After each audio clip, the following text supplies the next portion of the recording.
Hi, I'm Craig O'Sullivan, the Preacher's Coach. This is our fourth video in our 5-part video series on the message cheat sheet. I hope you've gotten valuable lessons so far and are feeling very equipped to be able to prepare a sermon in a much shorter time. When you're preaching your sermon, the unfortunate reality is you're in competition. You're in competition with the nightclub up the road. You're in competition with movies, games, and Netflix. So how do we as preachers compete with Hollywood? Well, it's simple. We use Hollywood strategies. $10.5 billion is spent every year in the US alone on people going to the movies. Why is that?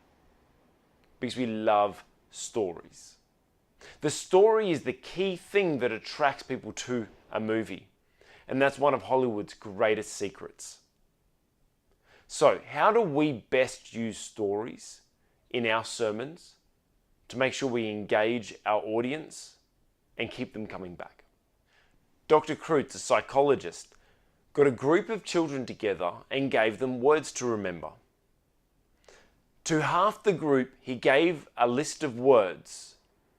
To the other half, he gave the exact same words but in a form of a story. When it came time to test the children on their knowledge of the words, the children that had been given the words in the form of a story far outperformed the children that had simply learned it from a list. This emphasizes the power of story. And so for us as preachers, we need to make sure that we use stories so that our audience is not just engaged, but so that they remember the message that we're giving.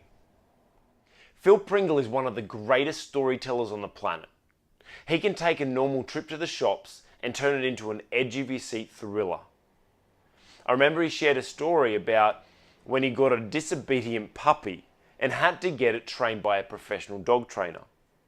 He used this as a simple metaphor for how God has to train us as Christians.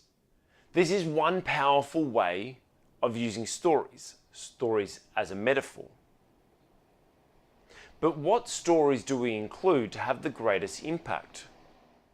Jacqueline Gray writes a book called Them, Us and Me, which is a great example of how to read Bible verses. First of all, looking about what does that Bible verse mean to them, the Israelites, or whoever that verse was written to at the time? Taking the cultural relevance into context. Then she advises that you look at the verse through the eyes of us today as Christians. Then thirdly, what does that Bible verse mean for me? This book gave me a great inspiration as to what stories we should be sharing as preachers. Firstly, looking at stories about them. Now, the obvious choice is the Israelites, or a famous Bible story. But I challenge you to take it a step further and use famous stories or case studies of people, businesses, or events that people can instantly relate to. For example, you may be preaching a story about temptation and want to use an example of David and Bathsheba. But you could take that a step further and talk about Bill Clinton and how he gave in to temptation. That's just one simple example of how you can take your storytelling to the next level that's not just about Bible verses. The next story we should share is a story about ourselves, about me. Now, I know I've shifted the last two from Jacqueline's book because I believe it's important that next, after sharing a story about a famous person or a case study or a famous event that they can connect with, we should share a story about ourselves personally that we have gone through that same experience, that same challenge, that same trial. This allows your audience to accept that yes, you've been through this, so I'll accept that you are worthy to be sharing with me how I can overcome this. So share a story about yourself and your own personal experiences. Then the third story you should share is stories about us. And this is in reference to people in the audience. Who's the average person in your audience? Share a story about them. How you've noticed a person in your congregation, maybe not using names, but how they've overcome this challenge.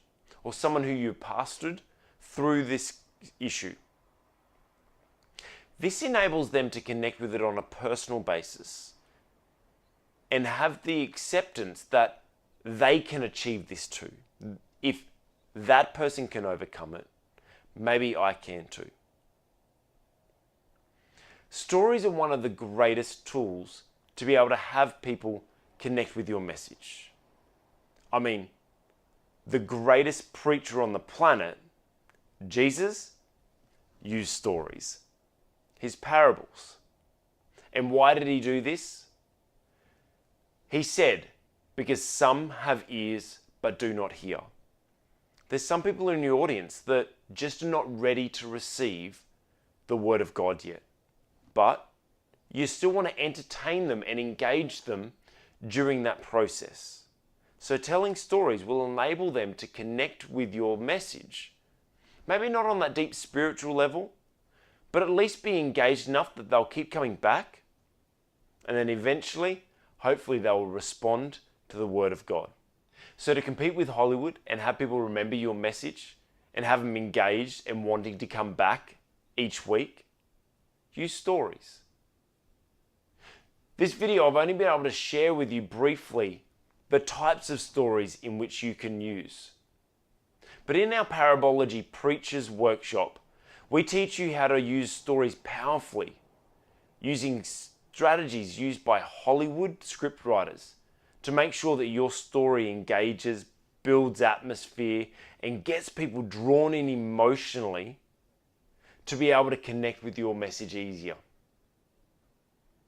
So if you want to find out more, click the link below, and love to see you at our next Parabology workshop. I'm Craig O'Sullivan, the Preacher's Coach.